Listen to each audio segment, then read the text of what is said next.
है everyone, this is Shivam and इस video में हम डिस्कस करने वाले हैं क्लास 10th एडुकार्ट इंग्लिश के सेकंड सैंपल पेपर के सॉल्यूशन के बारे में। इससे पहले हमने पैसेज का एनालिसिस कर लिया है, यानी कि क्वेश्चन नंबर 1 और 2 को सक्सेसफुली सॉल्व कर रखा है और उस पर आपके ढेर सारे डिमांड्स आ रहे थे कि ग्रामेटिकल पार्ट को भी किया जाए। तो इस पार्ट में हम क्वेश्चन नंबर 3 से आगे का सॉल्यूशन करने वाले हैं।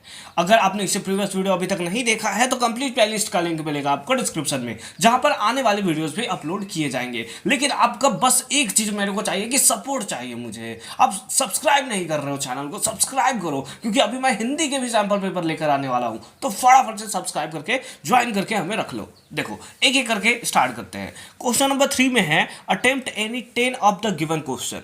ये जो नीचे में आपको क्वेश्चंस देखने को मिल रहा है जो कि ग्रामेटिकल पार्ट से रिलेटेड है, उसमें से 10 को आपको सिंपली क्या करना है, अटेम्प्ट करना है। बट हम तो सारे के सारे क्वेश्चंस को करने वाले हैं। टोटल 12 क्वेश्चंस आपको यहाँ पे देखने को मिलेंगे। तो चलो एक एक करके करना स्टार्ट करते हैं। ए पार्ट में देखते हैं, choose the correct option to fill in the blanks to complete the note about the Wangala festival of Meghalaya, है ना। उसके बारे में सिंपली हमें यहाँ पे फील करना है। अब आप थोड़ा देखकर डर जाओगे कि ये वांगला फेस्टिवल क्या होता है, ये तो मैं पहली बार सुन रहा हूँ। अगर आप मेघालय से बिलोंग करते हो तब तो आपको पता होगा, ठीक है। बट आपको टेंशन नहीं है ना, ये बस ग्रामेटिकल का पार्ट है। लाइक यहाँ पे अगर आप देखो तो आर्टिकल्स का यूज हो सकता है, शैल, विल, यही सबका सिंपली यहाँ पे यूज होगा। देखो क्या है, the Wangala dash festival for the Garo in Meghalaya. देखो क्या होता है, जैसे आप लोग क्या बोलते हो, Dussehra is an important festival, उसी टाइप से क्या होगा, the Wangala is an important festival. यानी कि कौन सा, option number D is the right answer of this question. ठीक है, क्या सिंपल सा था, एकदम हलवा सा क्वेश्चन था। बी पार्ट में देखो, fill in the blanks by choosing the correct option. You dash consult the teachers if you need groups of synonyms for those words। अच्छा, you need to teachers if you need groups of synonyms of these words। देखो, you had to consult, you need to consult, you used to consult, you might to consult, नहीं, you need to consult। आपको मतलब consult करना चाहिए उसके साथ।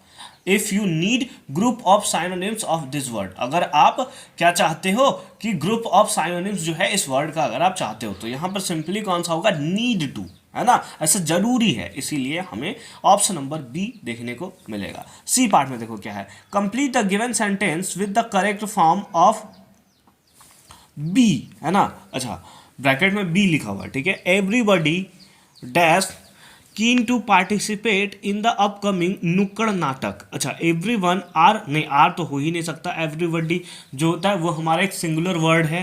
Has यहाँ पे ऐसा अपकमिंग के बारे में है तो हैज़ तो यूज़ नहीं होगा। एवरीबडी इज़, हाँ बिल्कुल, ये हमारा सिंपल फॉर्म में इसको कंसिडर कर सकते हैं। डी में वेयर पास्ट के अगेन बारे में बात हो गया, तो अपकमिंग नुक्कड़ नाटक, तो everyone is keen to participate, ठीक है। यानी कि कौन सा, option number C is the right answer of this question, ठीक है। डी पार्ट में हो, fill in the gap with the right quantifiers, ठीक है। क्या लिखा है, a good news is that dash volunteer drops out this month then the last two. अच्छा, क्या है, the good news is that fewer volunteers, less volunteers, few volunteers, a little volunteers।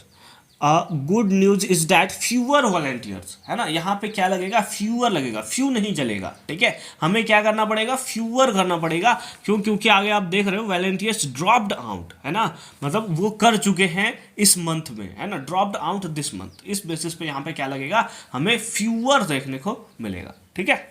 चलो अच्छी बात है। ई पार्ट में क्या है, complete the given sentence with the correct articles. Articles के बेसिस पे हमें यहाँ पे करना है। It was an historic, a historic, the historic, या फिर एन हिस्टोरिक डे। नहीं, एन तो नहीं लगेगा, अ हिस्टोरिक डे होगा, ठीक है। It has a historic day for the organisation when an honour was bestowed upon its employees. हाँ बिल्कुल, ये तो बिल्कुल ही सही हमें लग रहा है। और अगर आप देखो, इट वाज अ के पास और जो है स्टार्टिंग के ऑप्शन में बस एक ही है, दैट इज ऑप्शन नंबर ए में, उसके अलावा कहीं एन दिया है, कहीं द दिया है, फिर से एन दिया हुआ है, यानी कि कौन सा होगा, option number A is the right answer of this question. ठीक है, आ जाओ आगे एफ में चलते हैं। The following paragraph has been edited. ठीक है, there is one error in each line. अच्छा, एरर है हर एक लाइन में, identify the error and write the correction against the correct blank number. ठीक है, remember to underline the correct, sorry, remember to underline the correction, the first one has been done for you. ठीक है, यानी कि उसके नीचे क्या करना है, जो हमारा क्या है करेक्शन कर रहे हो उसके नीचे आप अंडरलाइन जरूर करना नहीं भूलोगे। ठीक है, करना ही पड़ेगा आपको।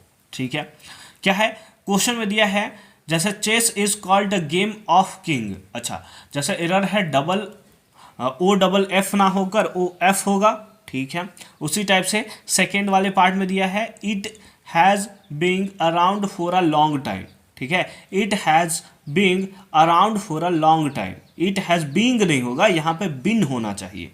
ठीक है, तो यहाँ पे क्या हो जाएगा, यहाँ पे है इट हैज़ बीइंग, बीइंग को ये जो है उसको अंडरलाइन कर दोगे, ये आपका गलत पार्ट हो गया, ये आपका क्या होगा, बिन होगा, यानी एरर में लिख दोगे बीइंग और करेक्शन में लिख दोगे बिन। ठीक है, कोई दिक्कत नहीं है। चलो आगे चलो। People has been played, people have been played it for over 500 years. देखो यहाँ पे पीपुल हैव बीन लगाया है और हैव बीन के साथ प्लेड लगा दिया है, पास्ट के बारे में बात कर रहा है, जो कि बिल्कुल ही गलत है। ठीक है, यानी कि यहाँ पे प्लेड ना होकर क्या होगा, यहाँ पे हो जाएगा प्लेइंग, है ना, क्या होगा, प्लेइंग। ठीक है, people have been playing it for over 500 years, है ना, इसको खेल रहे हैं, कितने सालों से खेल रहे हैं, तो लगभग 500 सालों से खेल रहे हैं। ठीक है, चलो अच्छी बात है। नेक्स्ट देखो क्या है, chess was based on an even older game from India. Chess was based on an even older game from India. ठीक है, नहीं देखो वाज यहाँ पर यूज तो नहीं होगा। ठीक है, क्यों, क्योंकि जो हमसे यहाँ पे दिया गया है कि chess was based on an even older game from India, ये तो हमारा अगर आप देखो तो प्रेजेंट के बारे में चल रहा है कि अभी हम लोग इसके बारे में डिस्कस कर रहे हैं। तो chess was based on, chess is based on. ठीक है, चेस इज बेस्ड ऑन, क्योंकि चेस तो अभी है ना, ऐसा थोड़ी है कि पास्ट में चेस था। जैसे कुछ जो जैसे कोई ऐसा गेम है जो सपोज पहले के राजा महाराजा खेलते थे, तब तो वहाँ पे हम लोग वाज लगाते, तो यहाँ पे सिंपली क्या लगेगा, इज का यूज किया जाएगा। फिर उसके नीचे है the chess we play today is from Europe, है ना, यहाँ पे देखो, यहाँ पे ये तो फिल इन द ब्लैंक्स ही करना छोड़ दिया है, तो ये तो मैं आप पे डिपेंड करवा रहा हूँ। ठीक है, इस क्वेश्चन का आंसर आप हमें कमेंट सेक्शन में बता दोगे कि इसमें कौन सा पार्ट गलत है और उसका करेक्शन क्या होगा। ठीक है, फटाफट से कमेंट सेक्शन में भर दो, जिस टाइप से तुम लोग कमेंट सेक्शन में भर देते हो कि नेक्स्ट पार्ट ला दो, उसी टाइप से आपको कमेंट सेक्शन में भर देना है। ठीक है, जी पार्ट में आओ क्या है, I dash not budge an inch from the retrous path, है ना, I shall not, नहीं shall not budge an inch, नहीं दूंगा। ठीक है, देख लेते हैं। फिर है a might, I can, I will। देखो I के साथ जो सिंपली यूज किया जाता है ना, जैसे अगर आप फ्यूचर पढ़ोगे है ना, तो उसमें I के साथ shall का यूज किया जाता है, बट एक्चुअल में हम लोग जो यूज करते हैं उसका प्रॉपर डेफिनेशन के लिए वो आई के साथ विल का यूज करते हैं। I will not budge an inch from the righteous path, है ना, तो इस बेसिस पे कौन सा होगा, option number D is the right answer of this question. H में चलो क्या है, it dash no tree building और बिलबोर्ड, है ना, इट नो ट्री, तो इट हैव, इट के साथ तो हैव कभी लगता नहीं है यार, ये तो गलत हो गया। इट विल हैव नॉट री बिल्डिंग एंड, नहीं ये भी नहीं होगा। फिर है इट हैज़ नो ट्री, हाँ बिल्कुल इट हैज़ नो ट्री, यहाँ के पास कोई ट्री नहीं था, बिल्डिंग नहीं था और ना ही कोई बिलबोर्ड था। ठीक है, यानी कि कौन सा, option number C is the right answer of this question. ठीक है, क्या है आई नंबर में देखो, अ नंबर ऑफ पीपल, है ना, number of people dash reported to the missing into the car accident at Pune. देखो रिपोर्टेड है, रिपोर्टेड से ये पता चल रहा है कि पास्ट के बारे में बात कर रहा है, और नंबर ऑफ पीपल यानी कि ये कैसा सेंटेंस है, सिंगुलर है या प्लूरल है, तो आप सिंपली बोलोगे कि ये प्लूरल सिंपली सेंटेंस हमें देखने को मिल रहा है, ठीक है। यानी कि क्या है, a number of people is reported, is तो होने का सवाल नहीं है, आर रिपोर्टेड, रिपोर्टेड है तो ये प्रेजेंट के बारे में बात होगा नहीं।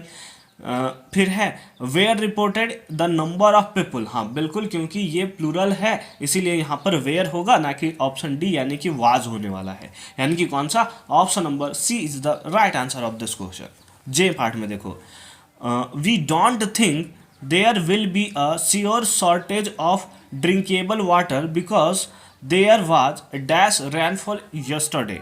वी डोंट थिंक, मैं ऐसा नहीं सोचता हूँ, there will be severe shortage of drinkable water, कि ड्रिंकेबल वाटर जो है, पोर्टेबल वाटर जो है, उसका शॉर्टेज होने वाला है, ठीक है, होने वाला है, यानी कि फ्यूचर में बात कर रहे हैं। क्यों, क्योंकि देयर वाज अ रैनफॉल यस्टरडे, है ना, पिछले दिन वहाँ पे रैनफॉल हुआ है। तो किस बेसिस पे, अ लॉट ऑफ रैनफॉल यस्टरडे, हाँ बिल्कुल ये तो लग रहा है, इसको कंसिडर कर सकते हैं। A few, there was few rainfall, नहीं फ्यू नहीं होगा। देयर वाज मैनी, मैनी का भी यूज नहीं होता है। देयर वाज लॉट्स रैनफॉल यस्टरडे, ऐसा नहीं होगा। अ लॉट ऑफ, है ना, क्या लिखेंगे, अ लॉट ऑफ, यानी कि कौन सा, option number A is the right answer of this question.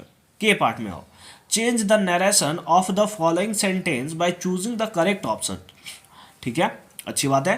Ram said to मी, ठीक है, bye choosing the correct option, ठीक है। हमें लगता है जहाँ तक कि ये है एक्टिव और पैसिव वॉइस, ठीक है। क्या है, देख ले, तो Ram said to me, Ram ने मुझसे कहा, why did not to complete your assignment, तुम अपना असाइनमेंट क्यों नहीं कंप्लीट करते हो। तो चलो ऑप्शन देख लेते हैं। ऑप्शन नंबर ए में दिया है राम आस्क्ड टू मी, नहीं, यहाँ आस्क्ड नहीं होगा, राम टोल्ड टू मी, है ना, यहाँ पे ये ज़्यादा सही लगेगा। तो यहाँ पे आस्क्ड, तो ये तो फिर गलत हो गया। फिर है बी पार्ट में, Ram told to me, Ram told to me, हाँ ये तो बिल्कुल सही है। Why I has not completed my assignment, बिल्कुल बिल्कुल 100% बी सही है भाई। सी में देख लो थोड़ा क्या है, राम आस्क्ड मी, आस्क्ड का तो कुछ सवाल ही नहीं है, पूछ थोड़ी रहा है उससे। फिर क्या है, डी में है, डी में दिया है राम इन्फॉर्म्ड मी, इन्फॉर्म्ड नहीं कर रहा है उसको, यानी कि कौन सा, option number B is the right answer of this question. L part में चलो, एल पार्ट में क्या है, change the narration of the following sentence by choosing the correct option, ठीक है, करेक्ट ऑप्शन को चूज करके सिंपली इसको फिल करना है। अगेन हमें वही है, एक्टिव पैसिव वॉइस हमें देखने को मिल रहा है। He said to his mind, वो अपने माइंड में कहता है क्या, why are you so lazy today, तुम आज बहुत लेजी क्यों हो, जैसे कल रात में मैं लेजी था, सोचा वीडियो बनाऊंगा बट नहीं बनाया।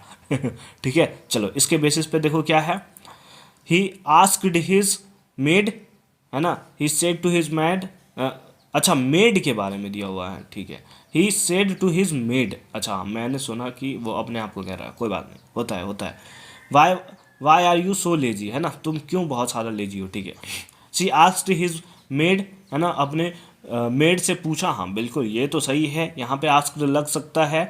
वाई ही हैज़ बीन कहाँ से लग गया भाई, गलत हो गया ये। बी देखो क्या है, he asked his made why he was so lazy that day, है ना, हाँ ये तो पूरे तरह से 100% सही लग रहा है भाई। वाई से शुरुआत भी किया है, ही के बाद वाज लगाया, क्यों, क्योंकि पास्ट टेंस है, ठीक है, तो ये तो बिल्कुल सही हो गया। सी ऑप्शन देख लेते हैं थोड़ा, ही आस्क्ड हिज मेड, ये तो ठीक है। वाई वाज ही, नहीं वाई वाज ही, पहले हमारा वाज लग रहा है फिर ही लग रहा है, बिल्कुल गलत हो गया। डी पार्ट में देखो, he asked his met why he was being कहाँ से लग गया, जबरदस्ती का, तो कौन सा हो गया, option number B is the right answer of this question. तो यहाँ पे हमारे ग्रामेटिकल का जो पार्ट था, जिसमें हमें जो सेंटेंसेस में से जो छोटे छोटे वर्ब होते हैं, हेल्पिंग वर्ब होते हैं, उसको चूज़ करना था, हमने बहुत अच्छे तरीके से उसको चूज़ कर लिया है। अब आपके सामने आता है क्वेश्चन नंबर 4, जो है क्रिएटिव राइटिंग स्किल, यानी कि यहाँ से आपको लेटर लिखने के लिए आ सकता है, यहाँ पे आपको रिपोर्टिंग लिखने के लिए आ सकता है, यहाँ पे आपको इंक्वायरी, लेटर ऑफ इंक्वायरी देखने को मिल सकता है। तो वो वाले पार्ट को भी चलो फटाफट से कंप्लीट करते हैं। तो क्वेश्चन नंबर 4 देखो क्या है, attempt any one of the following in 100 to 120 words, है ना, किसी एक को हमें सिंपली अटेम्प्ट करना है, यानी कि और पार्ट में भी एक क्वेश्चन हमें देखने को मिल रहा है। चलो देख लेते हैं एक एक करके। यू आर तबस्सुम स्लैश तरुण, है ना, लड़की हो तो तमस्सुम तरुण जो भी है, ठीक है। A resident of Satyanagar colony Bhubaneswar Orissa, you have noticed that, यानी कि ये कौन सा है, नोटिस राइटिंग सिंपली हमें देखने को मिल रहा है। Some resident of your colony was repeatedly flouting quarantine rules laid out during the outbreak of the COVID-19 pandemic, ठीक है। Write the letter of the SHO, हालांकि एसएचओ का फुल फॉर्म से हमें कोई मतलब नहीं है, बट ये होता है सब हेड ऑफिसर, है ना, ऐसा ही कुछ होता है इसका मतलब, of the local police station drawing attention towards the same, ठीक है। यानी अपने लोकल पुलिस को लिखना है इसके लिए। Explain how such acts impact the health of the community and the request immediate intervention and strict action, यानी कि इसके बारे में सिंपली आपको जो बीच वाला पार्ट होता है ना, जिसको बॉडी पार्ट हम लोग बोलते हैं, उसमें सिंपली आपको इसको मेंशन करना होगा, ठीक है। तो चलो एक एक करके हम लोग सिंपली देखते हैं। यहाँ पर आपको दिया हुआ है कि रेसिडेंट ऑफ सत्यनगर कॉलोनी, तो ये सिंपली हमारा क्या हो गया, जैसे अगर आप किसी भी लेटर को लिखते हो तो सबसे पहले हमारे पास क्या आता है, सेंडर्स एड्रेस। तो आपको बगल में इधर दिख रहा है कि आपको लिखा हुआ है सत्यनगर कॉलोनी, ठीक है, सत्यनगर कॉलोनी, उसके साथ साथ भुवनेश्वर उड़ीसा, ये आपका क्या हो गया, सेंडर्स एड्रेस, जहाँ पे सिंपली आप भेज रहे हो, ठीक है। मतलब जो सिंपली सेंडर कर रहा है, मतलब जो भेज रहा है उसके पास, ठीक है।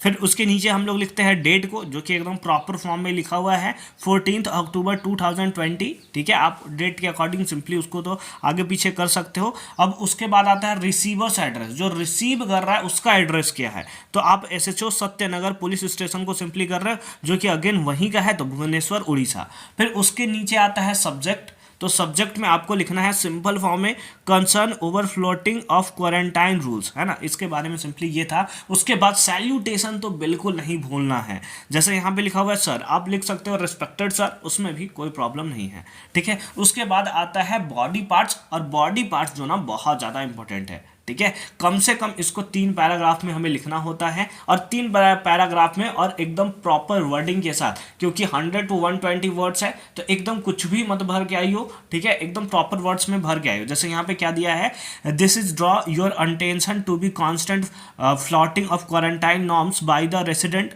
Despite the repeated request by the RWA and the reminds residents are showing the complete disregard of the rules, है ना, वो बहुत ही अच्छे तरीके से क्या कर रहा है, रूल को ब्रेक कर रहा है, ठीक है, जो कि बहुत गलत है। फिर सेकंड पैराग्राफ में लिखा है people are moving around the complex in groups without wearing mask, है ना, वो ग्रुप्स में चल रहे हैं लेकिन वियरिंग मास्क यानी मास्क नहीं पहने हुए हैं। Showing complete disregard for the guidelines, है ना, गाइडलाइंस एकदम धज्जियाँ उड़ा के रखे हैं। This casual attitude is not carefully harmful, is not only harmful for them but reflect the complete disregard for the well being of other. इस type से इस पार्ट में हमने इसको लिखा है। लास्ट में लिखा हुआ है that this will be the further aggravate on already serious situation, है ना। उसके बाद जो नीचे वाला पार्ट होगा वहाँ पे आप क्या कर सकते हो, क्या क्या करवाना है उनसे, उसके बेसिस में सिंपली आप बोल सकते हो कि मतलब मेन मोटिव क्या है। As a concerned resident this is an urgent appeal that you look into the matter and take strict action, है ना, या फिर stringent action against those breaking the norms, है ना, उसके बेसिस पे सिंपली आपको करना है। लास्ट पार्ट में आपको लिखना है क्या, kindly instruct the RWA to strictly enforce the guideline. I hope that your interference in this regard will go a long way in controlling the spread of the virus, ठीक है, इस बेसिस पे। और कोविड आपको पता है अभी अभी जस्ट खत्म हुआ है, तो ये ट्रेंडिंग टॉपिक है, क्वेश्चन यहाँ से पूछे जा सकते हैं, ठीक है। फिर लास्ट में आपका क्या आता है, तो फिर जो कॉम्प्लीमेंट्री क्लोज आता है ना, उसको भी अच्छे तरीके से करना है। लाइक नीचे आपने लिखा है थैंकिंग यू योर सिंसियरली, वही तबस्सुम या तरुण, देख रहे हो कितना एकदम मस्त तरीके से ये यहाँ पे लिखा गया है, ठीक है। तो इस टाइप से आपको ध्यान देना है। सबसे पहले सेंडर एड्रेस, उसके नीचे डेट, फिर रिसीवर एड्रेस, फिर आता है सब्जेक्ट, सब्जेक्ट लिखना मत भूलियो। फिर उसके नीचे सैल्यूटेशन, है ना, सैल्यूटेशन यानी कि sir, ma'am, respected sir, respected ma'am, इस टाइप से आपको लिखना है। उसके बाद बॉडी को बहुत अच्छे से करना है, क्योंकि एक्चुअल में बॉडी ही है जो सबको पकड़ के रखता है, ठीक है। और लास्ट में कॉम्प्लीमेंट्री क्लोज तो करना ही करना है, ठीक है। चलो अच्छी बात, आई होप कि ये सारा का सारा पार्ट आपको अच्छे तरीके से समझ में आया होगा। इसके और वाले पार्ट में देखो तो इसमें दिया हुआ है you are Vaijanti Vijay from Paraksham Nagar Secunderabad Andhra Pradesh. यानी कि आप कहाँ से हो, आप या तो वैजंती हो सकते हो, आप विजय हो सकते हो, आप है परक्षम नगर सिकंदराबाद से। तो इसके बेसिस पे write a letter to Book Haven store requesting home delivery of the books. अच्छा, आप क्या चाहते हो कि बुक्स का होम डिलीवरी आप सिंपली यहाँ पे चाहते हो, ठीक है। Write a letter to Book Haven stores requesting home delivery for the books stationery and art materials you have been ordered telephonically, है ना। यानी कि आप टेलीफोन पे सिंपली उसको ऑर्डर दिए हो तो वो उसको मंगाना चाहते हो। Share the reason for being unable to pick up the goods in person, है ना, कि रीज़न बताना है आपको सिंपली कि क्यों आप उसको सिंपली नहीं ला पा रहे हो, ठीक है। Pick up the goods in person, confirm your address details and the convenient time slot. और उसके बाद आपको क्या करना है, अपना एड्रेस डिटेल्स को कंफर्म करना है, उसके साथ साथ कन्वीनियंट टाइम स्लॉट यानी कि कब आना चाहिए इसके बारे में सिंपली आपको बताना है। तो चलो देखो, इसका भी हम लोग आंसर करते हैं। तो सबसे पहले सेंडर एड्रेस कहाँ से भेज रहे हो, तो वो तो अभी हमें यहाँ पे लिखा हुआ था, क्या था, परक्षम नगर सिकंदराबाद, है ना। तो उसको हमने सिंपली लिख दिया कहाँ पे, तो आंध्र प्रदेश। तो वो सारा का सारा आप लिख लोगे। पहले पराक्षम नगर लिखना है, उसके नीचे में आपको लिखना है सिंपली क्या, उसका एक्चुअल में जैसे सिकंदराबाद है, और उसके नीचे हम लिखेंगे क्या, स्टेट का नाम, दैट इज आंध्र प्रदेश, ठीक है। फिर उसके नीचे क्या आता है, डेट आता है, और डेट में जैसे यहाँ पे लिखा हुआ है 12 मार्च 2006, तो मतलब 2023 22 जो भी है, जब आपको लिखना है उसके बेसिस पे आपको करना है। उसके बाद क्या होगा, रिसीवर एड्रेस आएगा, और रिसीवर एड्रेस में हम लोग क्या लिखेंगे, द मैनेजर, है ना, सिंपली मैनेजर को ही लिखोगे। बुक स्टोर में सिंपली क्या होता है, मैनेजर ही होता है। बुक हेवन स्टोर और सिकंदराबाद, ठीक है, वहीं आसपास के लोकेलिटी से मंगा रहा है। फिर सब्जेक्ट आपका आता है, सब्जेक्ट में आपको क्या करना है, रिक्वेस्ट करना है, किसके लिए, request for home delivery of orders, है ना, ऑर्डर्स के होम डिलीवरी के लिए सिंपली आपको रिक्वेस्ट करना है, ठीक है। चलो अच्छी बात है। फिर उसके बाद बॉडी पार्ट्स को आपको बहुत अच्छे से लिखना है, कब मंगाना है, एड्रेस क्या होगा, आपका जो कन्वीनियंट टाइम है वो कौन सा है, तो उसके बारे में सारा का सारा आपको मेंशन करना है। और नीचे में क्या आपको करना है, आप इसमें क्या कर सकते हो, आप इसमें कर सकते हो कि फ़ोन नंबर ऐड कर सकते हो, है ना, कि फ़ोन नंबर ऐड कर दिए और फिर बता दिए कि इस पे आप कॉल कर लीजिएगा जब भी आप यहाँ पे पहुँचेंगे। फिर उसके साथ साथ आप कैश करना चाहेंगे या फिर जो यूपीआई पेमेंट है, यानी कि ऑनलाइन पेमेंट है, आप यूपीआई पेमेंट मत रखो, ऑनलाइन पेमेंट है उसके थ्रू आप रिसीव करना चाहेंगे, ये सारा का सारा वहाँ पर आप मैंसन कर सकते हो, ठीक है। तो इस टाइप से आप इसको एकदम खतरनाक तरीके से बना सकते हो, ठीक है। फिर उसके नीचे लास्ट पार्ट में क्या होता है, तो कॉम्प्लीमेंट्री क्लोज होता है, जिसमें अगेन आपको लिखना है थैंकिंग यू योर सिंसियरली, वही विजय है या फिर जो भी हो, उसके बेसिस पे आपको सिंपली यहाँ पे भर देना है, ठीक है। तो आई होप कि ये पार्ट भी आपको एकदम बहुत अच्छे तरीके से समझ में आया होगा। ये जितना प्रैक्टिस करोगे उतना प्रैक्टिस करने वाला चीज़ है। आप सिंपली क्या करो, वीडियो को पॉज करो, इसको स्क्रीनशॉट ले लो, ठीक है। जब तक नया वीडियो अपलोड नहीं आता है तब तक इस पर ट्राई करो कि कैसे इसको हम लोग सॉल्व करेंगे। ये क्वेश्चन तो नहीं आएगा, बट अगर इससे रिलेटेड क्वेश्चन आ गया तो आप एकदम उसको तबाही मचा कर आ सकते हो, ठीक है। चलो नेक्स्ट पार्ट में मूव करते हैं, यानी कि क्वेश्चन नंबर 5 पे। क्वेश्चन नंबर 5 देखो क्या है। क्वेश्चन नंबर 5 में सिंपली दिया है attempt any one of the following in 100 to 120 words, है ना। यानी कि जो यहाँ पे आपको दो क्वेश्चन देखने को मिल रहा है, एक ऊपर में है और एक नीचे और पार्ट में सिंपली हमें देखने को मिल रहा है। चलो एक एक करके उसका भी हम लोग अच्छे से एनालाइज करते हैं। क्या है, attempt any one of the following, ठीक है। The chart below display the data about the number of digital device purchased in Risunagar across the year 2015 to 2019. Write a paragraph analyzing the given data. ठीक है, यानी कि हमें यहाँ पे क्या दिया है कि डिजिटल डिवाइस जो है, जैसे कंप्यूटर और स्मार्टफोन के बारे में यहाँ पे बात किया गया कि कैसे परचेज्ड किया गया है। 2015 से लेकर 2019 तक का डेटा है। आपको जो अंदर में फिल हुआ देखने को मिल रहा है, जो ब्लैक पार्ट से फिल है वो सिंपली कंप्यूटर को शो कर रहा है, और अंदर में जो ब्लैंक है वाइट कलर का है वो स्मार्टफोन को शो कर रहा है। तो 2015 में आप देखो तो कंप्यूटर का सिंपली क्या था, अमाउंट जो था कम था और स्मार्टफोन का अमाउंट ज़्यादा था। 2016 में भी सेम था, है ना, यानी कि कंप्यूटर खरीदने वाले लोग कम थे, स्मार्टफोन खरीदने वाले ज़्यादा लोग थे। और अगर हम लोग 2017 में देखें तो ये जंप थोड़ा बढ़ जाता है और कंप्यूटर खरीदने वालों का जो अमाउंट होता है, जो नंबर होता है, वो ज़्यादा होता है कंपेयर टू स्मार्टफोन। लेकिन 2018 और 19 में अगेन वहाँ पे हमें स्मार्टफोन में हाई जंप देखने को मिलता है। तो ये सारा का सारा डेटा है, इसी से रिलेटेड हमें बात करना है। तो चलो इसको हम लोग लिखना स्टार्ट करते हैं। कितने वर्ड में लिखना है? 100 to 120 वर्ड्स में हमें लिखना है। तो इसमें कहीं ना कहीं आपको टेक्नोलॉजी से रिलेटेड टॉपिक्स के बारे में लिखना है और ये डेटा को उसमें कंसिडर करते हुए लिखना है। ठीक है, चलो आ जाओ लिखना शुरू करते हैं।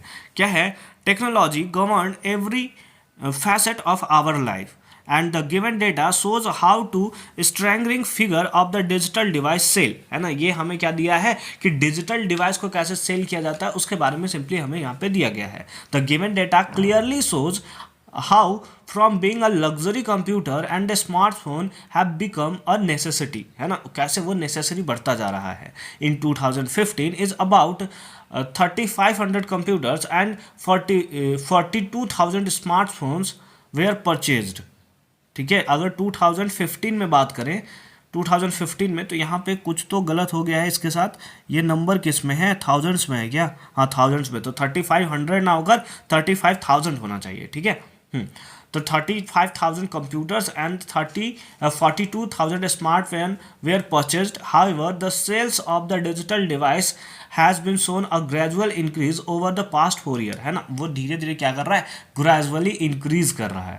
There is a clearly indication that people prefer buying smartphone over computer। ठीक है, ये चीज़ को यहाँ पे सिंपली शो कर रहा है। The sales of a smartphone have always been more than computer borrowing year 2017 when in contracts of 18,000 computer 78,000 smart phones were sold, है ना। वही जो 2017 के बारे में हमने बात किया कि वहाँ पे कंप्यूटर ज़्यादा बिके थे और स्मार्टफोन जो हैं वो कम बिके थे।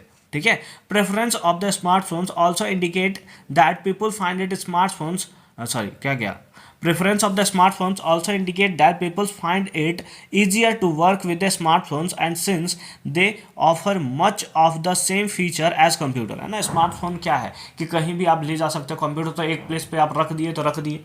अब लेटा सपोज आप कॉलेज गए हो, लेटा सपोज आप स्कूल गए हो, तो उस केस में आपको क्या होता है? स्मार्टफोन भी तो वर्क करता है और स्मार्टफोन के लगभग जो है वो 90% फीचर आपको स्मार्टफोन में देखने को मिलता है जो आपको कंप्यूटर में देखने को मिल रहा है।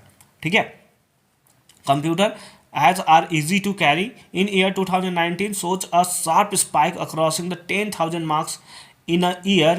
ठीक है, यानी 10,000 नहीं sorry 1,00,000 marks in a year which is clear indicator of our dependence on the digital device, है ना। जो आपका हमारा यहाँ पे क्या दिखा रहा है? डिपेंडेंस को शो कर रहा है। अभी ये वीडियो देख रहा हूँ मैं, ये वीडियो अपलोड करने वाला हूँ तो किसके थ्रू? डिवाइस के थ्रू ही। तो यानी टेक्नोलॉजी के ऊपर, डिजिटल डिवाइस के ऊपर हम लोग का अब डिपेंडेंस जो है बहुत ज़्यादा बढ़ने लगा है। Given the present situation the sales are bound to continue with this upward trend, और ये धीरे धीरे क्या है? ये बढ़ता ही चला जा रहा है। अब तो एक लोग जो है दो स्मार्टफोन भी प्रेफर कर रहे हैं, दो स्मार्टफोन रखना। ठीक है, तो इस टाइप से आप इसका प्रॉपर फॉर्म में आंसरिंग कर सकते हो। बट इसके और वाले पार्ट में भी एक क्वेश्चन है तो वो वाला देखना भी तो हमारा हक बनता है ना। चलो देखो क्या है और वाले पार्ट में। Read the following excerpt from the articles that appeared in the magazine section of the local daily. ठीक है, देखो क्या क्या लिखा हुआ है। इसमें लिखा हुआ है The ban on single-use plastic is impractical. The purpose of the article like bags and the packaging is ultimately to make humans' life easier. Plastic articles do this well, so they should not be banned. है ना, plastic articles do see very well. ठीक है, यानी packaging के बारे में simply है कि प्लास्टिक आर्टिकल्स जो है वो बहुत ही है, इसलिए इसको बैन नहीं करना चाहिए। Write a paragraph to analyse the given argument. एक पैराग्राफ लिखना है इस आर्ग्यूमेंट को एनालाइज करके।